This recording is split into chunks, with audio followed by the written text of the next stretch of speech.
Chapter 107 The Carpenter.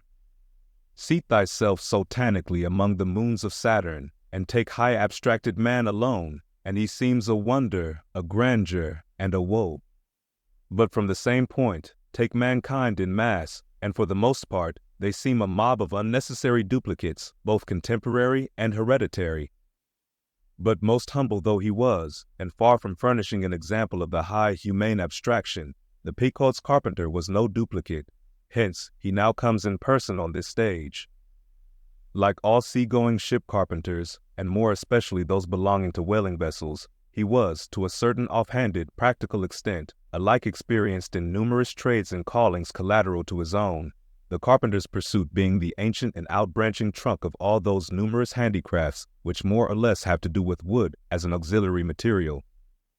But, besides the application to him of the generic remark above, this carpenter of the Pequod was singularly efficient in those thousand nameless mechanical emergencies continually recurring in a large ship upon a 3 or 4 years' voyage in uncivilized and far distant seas. For not to speak of his readiness in ordinary duties, repairing stove boats, sprung spars, reforming the shape of clumsy bladed oars, inserting bull's eyes in the deck, or new tree nails in the side planks, and other miscellaneous matters more directly pertaining to his special business. He was moreover unhesitatingly expert in all manner of conflicting aptitudes, both useful and capricious.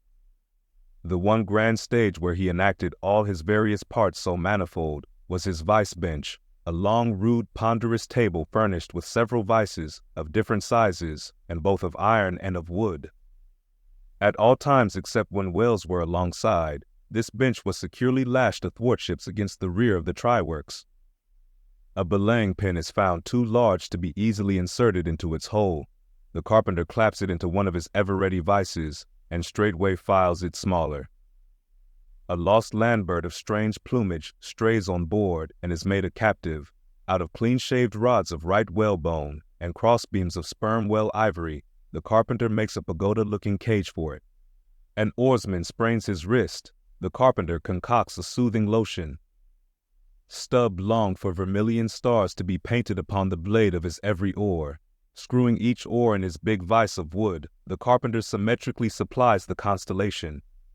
A sailor takes a fancy to wear shark bone earrings. The carpenter drills his ears. Another has the toothache.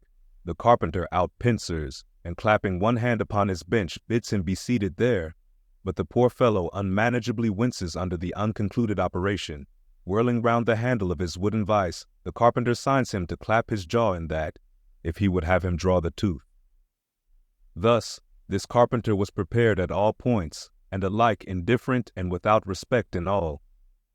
Teeth he accounted bits of ivory, heads he deemed but top blocks, men themselves he lightly held for capstans. But while now upon so wide a field thus variously accomplished and with such liveliness of expertness in him too, all this would seem to argue some uncommon vivacity of intelligence, but not precisely so. For nothing was this man more remarkable than for a certain impersonal stolidity, as it were. Impersonal, I say, for it so shaded off into the surrounding infinite of things that it seemed one with the general stolidity discernible in the whole visible world, which while pauselessly active in uncounted modes, still eternally holds its peace, and ignores you, though you dig foundations for cathedrals. Yet was this half-horrible stolidity in him, involving too, as it appeared, an all-ramifying heartlessness, yet was it oddly dashed at times with an old, crutch-like, antediluvian, wheezing humorousness, not unstreaked now and then with a certain grizzled wittiness, such as might have served to pass the time during the midnight watch on the bearded forecastle of Noah's Ark. Was it that this old carpenter had been a lifelong wanderer, whose much rolling to and fro not only had gathered no moss, but what is more, had rubbed off whatever small outward clingings might have originally pertained to him? He was a stripped abstract, an unfractioned integral, uncompromised as a newborn babe, living without premeditated reference to this world or the next.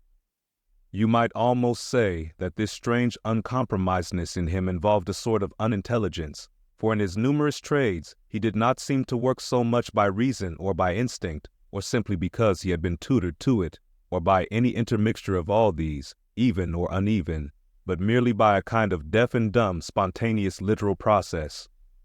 He was a pure manipulator. His brain, if he had ever had one, must have early oozed along into the muscles of his fingers.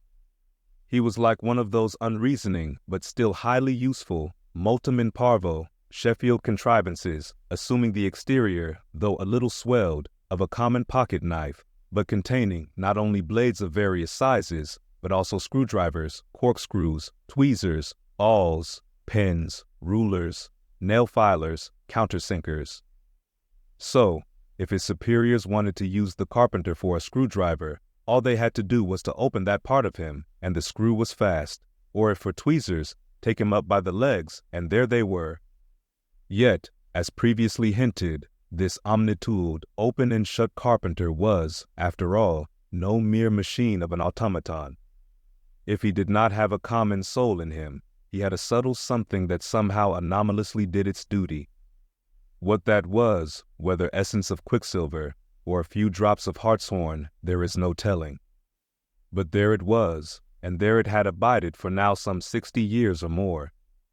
And this it was, this same unaccountable, cunning life principle in him, this it was that kept him a great part of the time soliloquizing, but only like an unreasoning wheel, which also hummingly soliloquizes.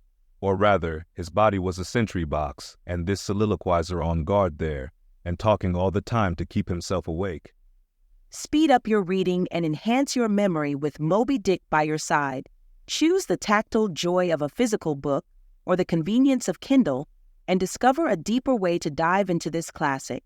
Pairing the audiobook with the text takes your understanding and retention to the next level. Ready to transform your literary experience? Check the link in the description and pick the perfect format for you. With EchoTales Audiobooks, Moby Dick awaits. Dive deeper, read faster, remember more. Get your book now.